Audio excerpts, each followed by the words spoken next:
Hello students, welcome to Catalyst institute.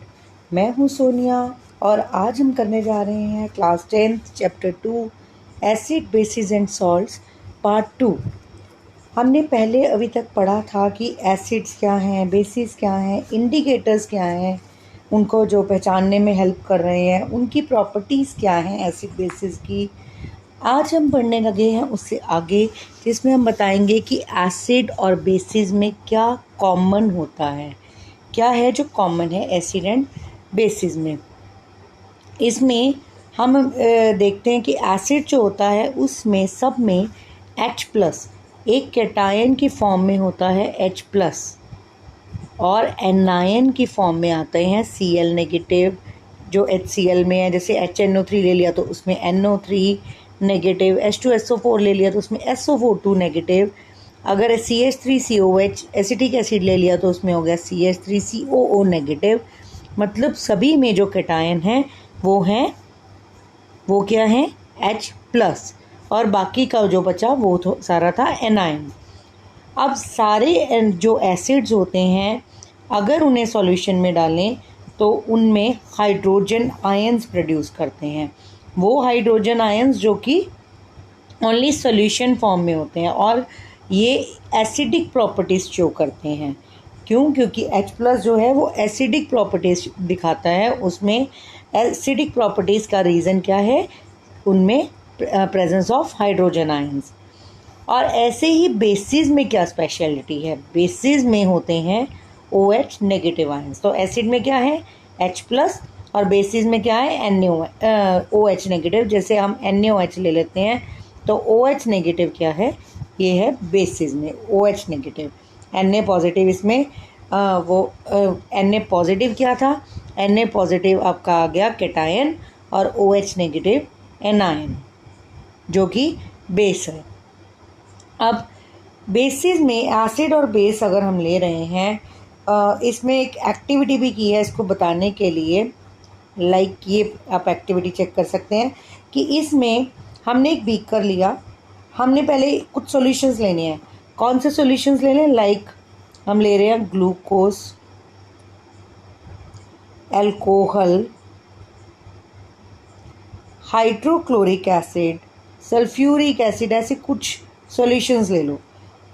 और उसमें हमने फिर क्या किया, हमने एक बीकर के अंदर 2 नेल्स कॉक के ऊपर फिक्स कर दी। ये है कॉक, रबर कॉक, इसके ऊपर 2 नेल्स फिक्स कर दी और उस कॉक को हमने रख दिया इस बीकर के अंदर। 100 ml का बीकर है और इसके जो नेल्स थी इन्हें हमने जोड़ दिया बैटरी के साथ। इसके 2 टर्मिनल से 6 वोल्ट बैटरी के साथ उससे कनेक्ट कर दिया हमने और उसमें बल्ब लगा दिया, स्विच लगा दिया। अब ये सब क्या है, जब हम अब इसमें जो भी हमने ये नीचे लिए थे ना, इनमें से हम कुछ चीज़ें बार बार इसमें डाल के देखेंगे।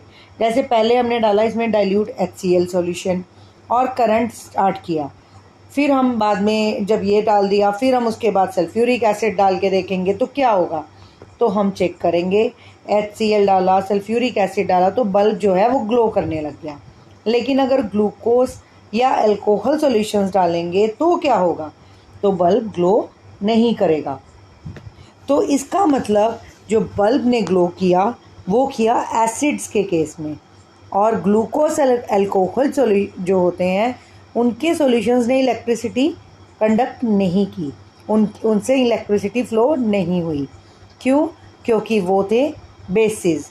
वो इसमें काम ग्लूकोज और ये अल्कोहल जो हैं वो इलेक्ट्रिसिटी नहीं करते, बस एसिड्स ही कंडक्ट कर सकते हैं। तो इस केस में बल्ब जो है वो ग्लो कर रहा है। तो ग्लोइंग ऑफ बल्ब जो है वो क्या शो कर रही है, वो शो कर रहा है flow of electric current through solution. तो वो इलेक्ट्रिक करंट जो है वो कैसे चल रहा है, वो एसिडिक सॉल्यूशन के थ्रू ही चलेगा। और किसके कारण, इन H+ आयंस के कारण, H+ आयंस के कारण वो कंडक्ट जो है वो कैरी कर रहा है। एसिड जो है उसमें H+ आयंस जो थे वो कैटायन का काम कर रहे थे और उसी की वजह से सारी ये बल्ब ग्लो करने लगा। सारे बल्ब ग्लो कर रहा है हर बार हर एसिड के साथ। लेकिन बेसिस में ये एक्टिविटी नहीं होगी, बेसिस में मीन्स बल्ब ग्लो नहीं करेगा। अब दूसरी बात करते हैं कि एसिड और बेस जब हम उन्हें वाटर सॉल्यूशन में डालते हैं तब क्या होता है, वाटर में उनके साथ क्या होता है। अब हमने पढ़ा कि एसिड जो है वो H+ आयंस प्रोड्यूस करते हैं, पर वो कभी भी ड्राई नहीं प्रोड्यूस करेंगे, वो जब वाटर की प्रेजेंस में होंगे तब प्रोड्यूस कर रहे हैं। और सेपरेशन है H+ आयंस का एसिड से, वो कभी भी पानी की जो मैं बता रही हूँ कि एब्सेंस में नहीं हो सकता। हाइड्रोजन आयंस जो हैं वो कभी अकेले एग्जिस्ट नहीं कर पाते, मतलब H+ आयंस जो हैं वो कभी एज इट इज़ नहीं रह सकते, उन्हें वाटर के साथ मिलकर वो पहले H3O+ बनाते हैं और फिर यही H2O जो है अगर ये HCl के साथ मिल जाए तो HCl के साथ मिलकर ये बना रहा है H3O+ एंड Cl नेगेटिव। तो ये H3O+ जो है ये कहाँ से बना था, ये हमारे HCl में H2O से रिएक्शन में बना, लेकिन बना किसके कारण है, जो HCl में आपके ये HCl में जो H+ आयंस थे उन्होंने वाटर के साथ मिलकर बनाया H3O+ और ये Cl नेगेटिव अलग हो गया। तो ये H3O+ जो है इसे क्या बोलते हैं, इसे बोलते हैं हाइड्रोनियम आयन, हाइड्रोनियम आयन। और H+ आयंस जो हैं ये भी एक्वस में ही बनेंगे। और अगर हम बेसिस की बात करें अब, तो बेसिस में क्या होता है, बेसिस को जब हम वाटर में डिज़ोल्व करते हैं तो जैसे एसिड्स ने H+ आयंस दिए, बेसिस क्या देंगे OH नेगेटिव आयंस, उसमें भी सेम वैसी रिएक्शंस होती हैं पर इसमें OH नेगेटिव आयंस रिलीज़ होगा, प्रोड्यूस होगा। इसके लिए भी एक एक्टिविटी करते हैं, ये आप एक्टिविटी देखिए, ये है प्रिपरेशन ऑफ HCl गैस के लिए। अगर हमने 1 ग्राम सॉलिड NaCl लिया, ये सोडियम क्लोराइड इसे कहते हैं NaCl, इसमें एक हमने टेस्ट ट्यूब में ले लिया और उसके बाद ये पूरा अपरेटस ऐसे ही सेट कर दिया और इसमें drop by drop sulphuric acid add कर रहे हैं टेस्ट ट्यूब में, तो क्या होगा, तो हम चेक करेंगे कुछ देर बाद इसमें एक, जब हम ये डाल रहे हैं ड्रॉप बाय ड्रॉप, तो एक गैस बाहर आनी शुरू हो जाएगी। तो उस गैस को हमने इसमें डाल के दिखाने हैं। डिलीवरी ट्यूब से जो गैस बाहर आ रही है ये कलरलेस गैस होगी और उसकी पंजेंट स्मेल होगी, बहुत पंजेंट स्मेल होगी। तो ये गैस जो होगी ये, इसे हम ड्राई और वेट, ये जैसे दिखाया हुआ है ड्राई और वेट ब्लू लिटमस पेपर के साथ चेक करेंगे। तो किस केस में लिटमस पेपर का कलर चेंज होगा, जब वेट लिटमस होगा, वेट लिटमस, उस केस में ये कलर चेंज होगा, ड्राई में कोई चेंज नहीं होगा। तो वेट लिटमस में तो ब्लू है वो रेड में चेंज हो जाएगा और ड्राई में वो एज इट इज़ ही रहेगा। तो ड्राई HCl गैस अगर ले लेंगे तो उससे कुछ नहीं हो पाएगा, कुछ नहीं शो होएगा, लेकिन अगर वो HCl सॉल्यूशन में है तभी वो कलर दे सकता है। तो इससे क्या पता लगता है कि ये जो है ये ड्राई कोई काम नहीं करती, ये सॉल्यूशन में ही H+ आयंस प्रोड्यूस कर सकते हैं, या OH नेगेटिव आयंस भी सॉल्यूशन में प्रोड्यूस होते हैं। तो इससे अब इससे क्या होता है कि हमें पता लगता है कि न्यूट्रलाइजेशन की हमने बात की थी कि एसिड और बेस जब मिलते हैं तो वो क्या बनाते हैं, सॉल्ट एंड वाटर। तो अगर एसिड और बेस मिलकर बनाते हैं सॉल्ट एंड वाटर, एसिड और बेस ये मिलकर बना रहे हैं सॉल्ट एंड वाटर, तो इसका क्या मतलब हुआ, इसका मतलब एसिड अगर हम HX एसिड मान ले और OH हम बेस मान लें MOH, M means any metal with this and it will give MX और HOH। अब जो X और M थे ये क्या थे, ये अलग हो गए, इसमें MX बना दिया और इस H और OH ने क्या बनाया, H2O, जिसे हम इस ढंग से भी शो कर सकते हैं, H+ और OH नेगेटिव दोनों मिले तो बन गया H2O लिक्विड। तो जब भी वाटर मिक्स होता है एसिड या बेस से तब ये इसमें तब इसके आयंस प्रोड्यूस होते हैं। अब एक और एक्टिविटी हमने की, हमने एक देखने के लिए कि क्या एसिड और बेस जो हैं उसमें अगर वाटर मिक्स किया जाए तो क्या होगा। पहली बात एक चीज़ है कि वाटर में बेसिस जो होते हैं, सभी बेसिस वाटर में सॉल्यूबल नहीं है, लेकिन जो सॉल्यूबल होते हैं उन्हें हम कहते हैं एल्कली। जो बेसिस वाटर में सॉल्यूबल हैं उसे कहते हैं एल्कली। अब हम एक एक्टिविटी करते हैं और कि एक 10 ml बीकर ले लेते हैं, 10 ml बीकर ले लेते हैं और उसके अंदर हमने कुछ ड्रॉप्स डाले H2SO4 और इसके बाद उस बीकर को धीरे धीरे थोड़ा सा शेक किया। अब क्या होगा, उस बीकर को अगर आप टच करके देखो, उसके अंदर क्या है, H2SO4।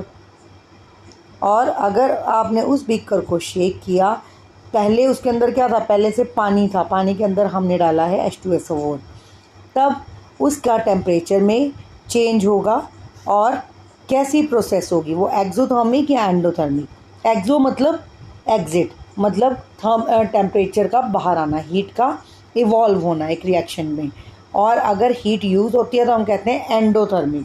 तो आप लोगों ने ये दो प्रोसेसेस पढ़ी होंगी, exothermic, exothermic means heat produce हो रही है, एंडोथर्मिक मीन्स किसी रिएक्शन को स्टार्ट करने के लिए हीट की ज़रूरत है, उसको हम यूज़ कर रहे हैं।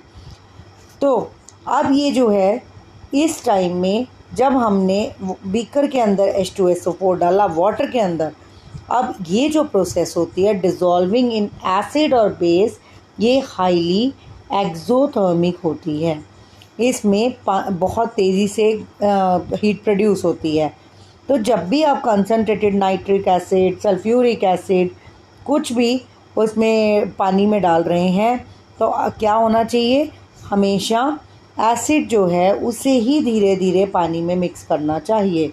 एसिड को पानी में डालना चाहिए, वो भी बहुत स्लोली।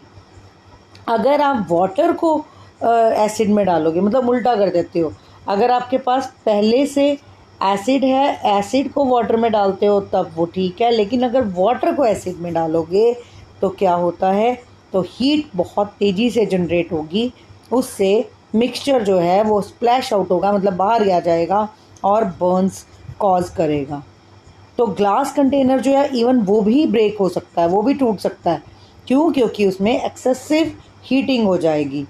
तो इससे बहुत एक्सोथर्मिक होने के कारण इसमें हमें ध्यान से एसिड में वाटर ऐड करना है, वाटर में एसिड कभी भी ऐड नहीं करना। अगर हम एसिड या बेस वाटर में मिक्स करते हैं, अगली बात है डाइल्यूशन की। अगर हमने एसिड या बेस वाटर में मिक्स किया तो मिक्सिंग ऑफ एसिड और बेस विद वाटर, इससे क्या होता है कि उसमें जो भी एसिड या बेस के जो भी आयंस हैं, यानी H3O+ या OH नेगेटिव, उनकी कॉन्सेंट्रेशन कम हो जाती है, पर यूनिट वॉल्यूम उनकी कॉन्सेंट्रेशन कम हो जाती है। तो इस प्रोसेस को कहते हैं डाइल्यूशन, और ऐसे एसिड या बेस को हम कहते हैं डाइल्यूटेड। जैसे हम बोलते हैं डाइल्यूट H2SO4 या फिर कंसनट्रेटेड H2SO4। कॉन्सेंट्रेटेड का मतलब है कि वो प्योर H2SO4 है, और अगर हम उसमें वाटर ऐड करते जाते हैं तो वो हो जाता है डाइल्यूट, क्योंकि उसमें कॉन्सेंट्रेशन कम हो जाती है। तो आज के लिए बस इतना ही।